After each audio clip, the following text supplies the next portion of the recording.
हाँ अल्लाह का तो बशु हो जाए आबाद हो जाए अल्लाह का तो अल्लाह कला रखी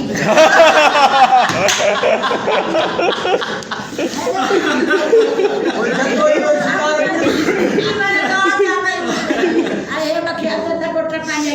हां तो ताकत दस तो के एकड़ी के बेने के न तो माता भाई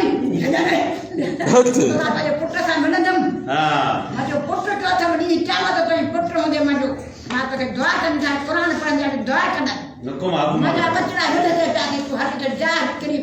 हां અને માં પોંજો મોકલ્યા તો અમારા ને મોકલ્યા તો મને કરે મિલો છે આજે નમે જાવ સુબહ મે જાવ ઠીક है ओ तांगे हुंदस तोनी वक्त दीदो न तो तांगे बुधाइंदो तारीख ठीक है ता हे मा छा बस ता बा वठोस न असा मूड नाणंदा बस मालूम बता मां के विशेष पूरा